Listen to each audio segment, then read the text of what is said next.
Assalamualaikum warahmatullahi wabarakatuh. Saya Najwa Salsabila dari kelas 10 TKP 2. Ingin membahas bab 4 tentang hubungan struktural dan fungsional pemerintah pusat dan daerah. Baik, pertama yang kita bahas di sini yaitu desentralisasi atau otonomi daerah dalam konteks Negara Kesatuan Republik Indonesia. Desentralisasi disebut juga dengan otonomi daerah, yang artinya atau merupakan penyerahan wewenang pemerintahan oleh pemerintah pusat kepada daerah otonomi. Desentralisasi juga untuk mengatur dan mengurus urusan pemerintahan dalam sistem Negara Kesatuan Republik Indonesia. Desentralisasi dibedakan menjadi 3, yaitu desentralisasi politik, desentralisasi fungsional, dan desentralisasi kebudayaan. Desentralisasi politik yaitu bagaimana pengambilan keputusan di tingkat daerah. Desentralisasi fungsional yaitu pelimpahan kekuasaan untuk mengatur dan mengurus fungsi tertentu. Dan desentralisasi kebudayaan yaitu pemberian hak kepada golongan minoritas dalam mayoritas untuk menyelenggarakan kebudayaan sendiri. Baik, lanjut ke materi kedua, yaitu kedudukan dan peran pemerintahan pusat.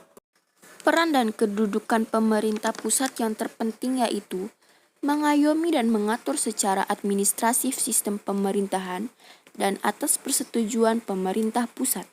Mengurus seluruh keamanan wilayah negara, baik darat, laut, maupun udara.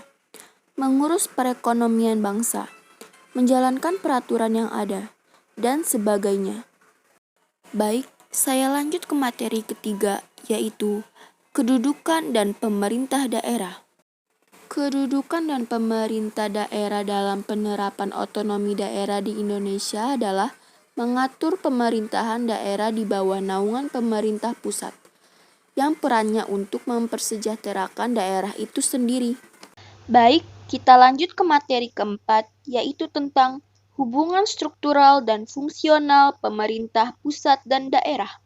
Pengertian dari hubungan struktural adalah hubungan yang berdasarkan pada tingkat dan jenjang yang ada dalam pemerintahan, yang perannya sebagai pelayan, pengatur, pemberdaya masyarakat.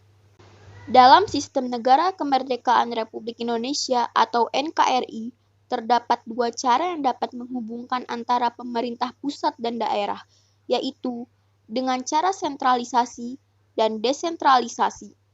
Sentralisasi adalah segala urusan, fungsi, tugas wewenang penyelenggaraan pemerintahan berada di pemerintah pusat, sedangkan desentralisasi diserahkan seluas-luasnya pada pemerintah daerah. Cukup sekian materi dari saya. Wabillahi taufiq wal hidayah. Wassalamualaikum warahmatullahi wabarakatuh.